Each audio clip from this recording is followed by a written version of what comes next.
All right, so we have Gary here. Gary, tell us what's going on with your finger. Well, I had a heart attack and they put me on statins. And after I took the statin, I started getting just arthritis all over my body. I've cut the statins way back, but the one hand on the left-hand side is still feeling arthritic. Which finger? It's the middle finger. And it hurts to bend? It hurts to bend. It just hurts. It's uncomfortable the whole time. Okay, we're gonna do one treatment with the FX405 and we'll check back, see how he's doing. All right, we have a few more seconds left. We put it on the wrist hand protocol. Had it on for about 10 minutes. So he's just about to wrap up there. As soon as that's done.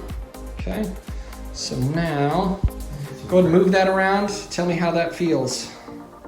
It is looser. I can tell it's looser. There's still a little pain at the very end as I grip, but it feels looser than it has. What percentage improvement would you say? I would say 40% more flexibility than I had before. And how about a pain reduction? What percentage in pain reduction? I would say the same. About 40%. Okay. But I can do this where before I could get it right about to there.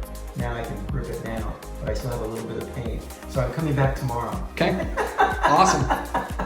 Okay, how's it feeling now? It feels really good. I mean, I just need to let you guys know that I couldn't get that finger to that point hardly. Now I can get the finger all the way down, which is so really it's been amazing. about, what, 10 minutes since the treatment? Yeah, about 10 minutes. So yeah, so awesome. Even more improvement? Yes, and I'll be back tomorrow. Okay, all right. Thank you.